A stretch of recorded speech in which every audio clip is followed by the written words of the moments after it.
El caso del día.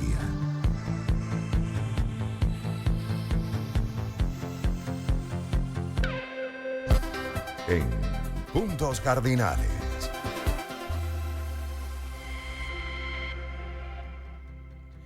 Y el caso de esta tarde es interesante. Vamos a estar conversando con Juan Carlos Rey, antropólogo, profesor en la Escuela de Antropología de la Universidad Central de Venezuela, sobre el sincretismo cultural en nuestro país. Y antes de desarrollar el tema, vamos a escuchar un material informativo elaborado por nuestra productora Daniela Pérez. Cuando hablamos del sincretismo, y más concretamente del cultural, nos referimos esencialmente a un proceso de mezcla de culturas que puede darse mediante el cruce entre dos o más de ellas. Dicho de otra manera, este fenómeno se refiere a la mezcla que se puede experimentar cuando dos culturas se encuentran, sin que una se imponga sobre la otra. Por lo tanto, gracias al sincretismo cultural, dos o más culturas pueden dar lugar a una nueva que resulta del producto de todas las que han intervenido, abriendo paso a un conjunto de costumbres, valores, formas de pensar y actuar. El sincretismo cultural ha ocurrido históricamente. Puede afectar a todas las esferas de la cultura de una sociedad. Diferentes escuelas de pensamiento de una determinada ciencia pueden influirse mutuamente o incluso fusionarse y dar lugar a otras nuevas. Lo mismo puede darse en el terreno de la religión, donde algunos credos recogen pasajes de otras doctrinas y los toman como propios. La política tampoco escapa a este mecanismo, y dos ideologías pueden acercar sus posturas hasta fusionarse en un nuevo movimiento que no existía anteriormente con ese nivel de complejidad, ya que el resultado está tomando elementos de las diferentes fuentes, realizando una mezcla de ambas.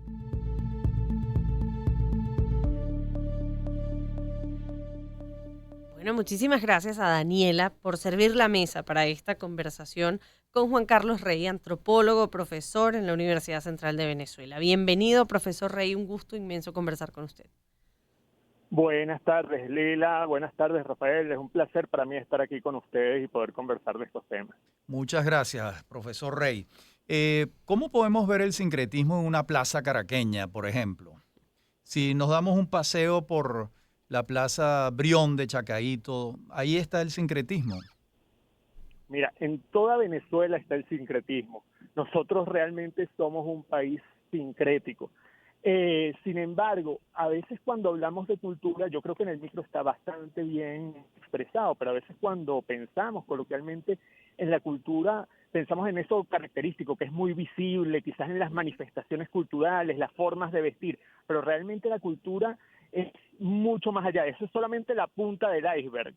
La cultura es toda la estructura de lógica que permite que organicemos, quizás interpretemos o demos sentido a este mundo socialmente construido. Entonces, en Chacaíto obviamente vamos a encontrar sincretismo porque vemos que nuestra sociedad es producto de una serie de procesos históricos con unos encuentros culturales bien marcados, muy fuertes, sobre todo el encuentro cultural colonial, pero también el encuentro cultural que se dio después de la segunda mitad del siglo XX. Entonces, obviamente, nosotros encontramos elementos que vienen desde esas tres grandes, que a veces simplificamos mucho, una raíz española, una raíz indígena y una raíz africana, pero también hay participación de toda otra serie de nacionalidades que han venido y han contribuido a construir nuestra nacionalidad. En la Plaza Brión de Chacaíto encontramos desde un restaurante chino, que es una comida, la comida china es una comida totalmente venezolana y la hemos asumido como tal,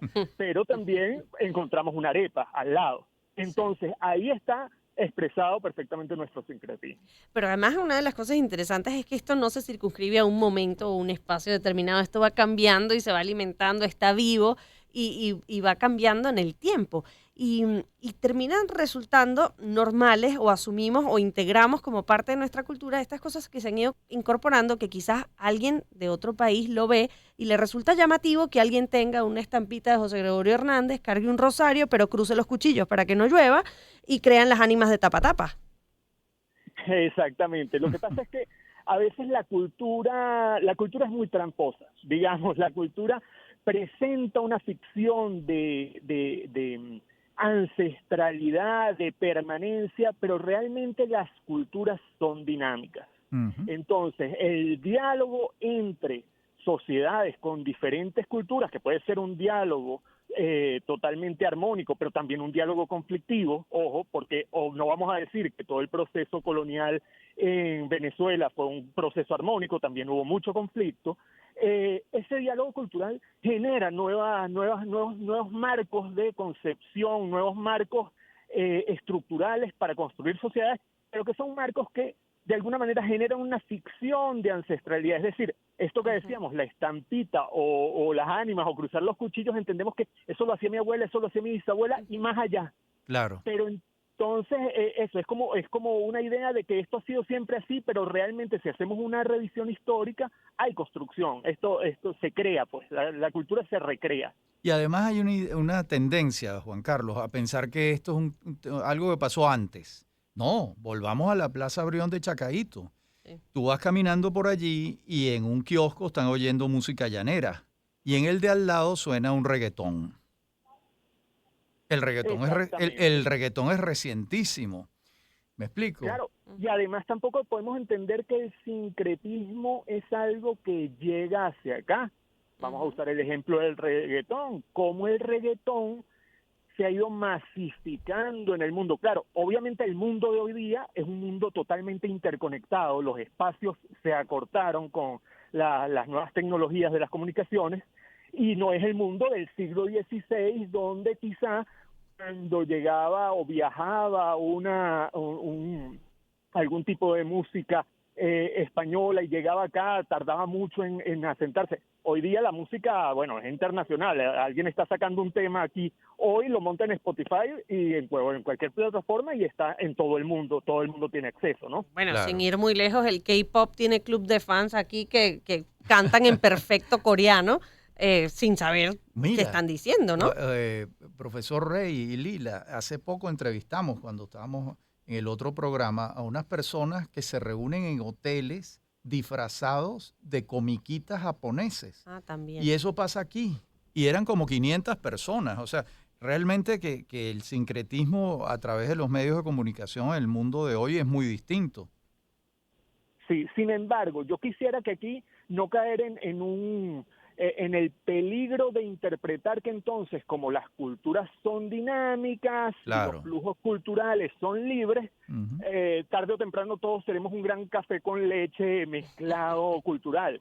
Bueno, sí, pudiera pasar, quizás en este mundo de la inteligencia artificial, donde la inteligencia humana se minimice, nos ocurra eso, pero eso sería terrible, ¿no? Claro. Entonces, yo que también creo que es importante reconocer estos dinamismos para preservar algunos elementos identitarios, porque realmente una vez que preservamos los elementos identitarios es que podemos reconocernos como parte de una misma sociedad y trabajar en conjunto y remar hacia un mismo sitio. Pero depende de los elementos, Juan Carlos. Ah, no, por supuesto. Claro, no nos podemos aferrar a elementos identitarios que ya no tienen vigencia en el tiempo, ¿no? No, y tampoco con respecto a elementos identitarios que quizás puedan ser nocivos para nuestro propio desarrollo como sociedad. Por ejemplo, la relación de los hombres con las mujeres, que antes era muy normal, hoy en día eso no puede ser normalizado. No, y además no se puede relativizar algunas cosas porque en otras culturas eso sea normal. Normal, claro. No, estoy totalmente de acuerdo. Entonces, es realmente una lucha y realmente no diría una lucha, una paradoja, porque tenemos que, de alguna manera, equilibrar esta transformación cultural también con preservación. Pero ¿quién pone los límites? ¿Dónde se ponen los límites? Eso es lo complicado, ¿no? Y hacer sociedades funcionales, sociedades que no se diluyan en esta dinámica sincrética. Profesor Rey, y ya en los 3 minuticos que nos quedan para despedir esa conversación, pero escuchándolo viene a la mente una de las discusiones que hemos tenido el profe y yo en cantidad de oportunidades. Cuando usted habla de lo identitario puede dejar de ser identitario, puede dejar de ser eso que aglutina o que es un elemento común con el paso del tiempo, los cambios, los nuevos paradigmas. Por ejemplo, el caso de las corridas de toro y la gente que es taurina en España. Yo soy partidaria de que eso eventualmente va a desaparecer. O sea, yo creo que la gente, o sea, las Lila nuevas es generaciones, taurina. sí, o sea, yo no creo que haya que prohibirlo porque creo que espontáneamente los nuevos españoles, las nuevas generaciones de españoles, no tienen esa afición. Eso va a cambiar, no creo que sea necesario intervenirlo. A ver qué dice. Bueno, yo creo que no tenemos la bola de cristal. Eso sí Ajá. que no lo tenemos los antropólogos, los periodistas. Creo que aún no lo hemos logrado desarrollar.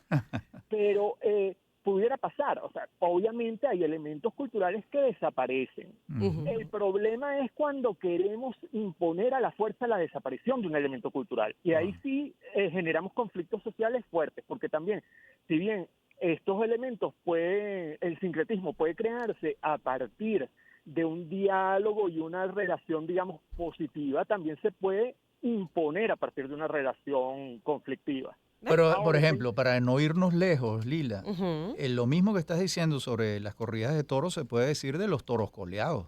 También. ¿Cómo lo ves, Juan Carlos? no, sin duda, o de las peleas de gallos. Que Claro. Terrible, terrible, Eh, completamente. Entonces, realmente eso, yo no tengo la bola de cristal para decir, yo tengo quizás mis preferencias con respecto a algunas de estas Ajá, manifestaciones. pero- Quizás, Claro, pero Ajá. es que el profe dice terrible, terrible, y sí, en No, efecto es terrible. las Yo no lo peleas de disfruto, gallos yo no lo son- vería, y además me parece que todo el entorno que hay alrededor también es horroroso. Pero, por ejemplo, yo también diría terrible comerse un gusano de palma crudo. Ah, no, yo También, también, claro. Eso, bueno, pero nadie lo va a prohibir, ¿o sí? no, exacto, bueno, pero Bueno. no y sí. Ojo, hay que pensar en los procesos de imposición cultural también en la colonia, cuando desde una perspectiva obviamente ideológicamente impuesta, por ejemplo, se impedía o se prohibía que el indígena estuviera con sus vestimentas tradicionales. Ujú, sí. O Bueno. sea, y se le prohíbe. Y eso generó la reinvención y la adaptación de elementos de vestimenta de origen hispano por parte de las comunidades indígenas y la apropiación de esas vestimentas. La vestimenta tradicional, la manta guayú o la nava de los cariñas, obviamente no son una vestimenta ancestral previa a la... Claro, a la esa llegada de los Ujú. españoles, claro. Exactamente. Bueno, profesor Rey, usted es de los Excelente. míos y esta conversación yo creo que hay mucha Sí. tela que cortar y muchos temas que discutir, así que lo comprometo para una nueva oportunidad, seguir hablando de estos temas y anotarme una, porque en este equipo yo los tengo todos en contra. 4:35 minutos de la Gracias, parte. muchas gracias, Juan Carlos. Bueno, para mí es un placer y me agrada muchísimo más bien que se generen preguntas a partir de estas discusiones más que respuestas. De acuerdo, muy bien. 4:35, vamos a la pausa, ya venimos. ¿Cuándo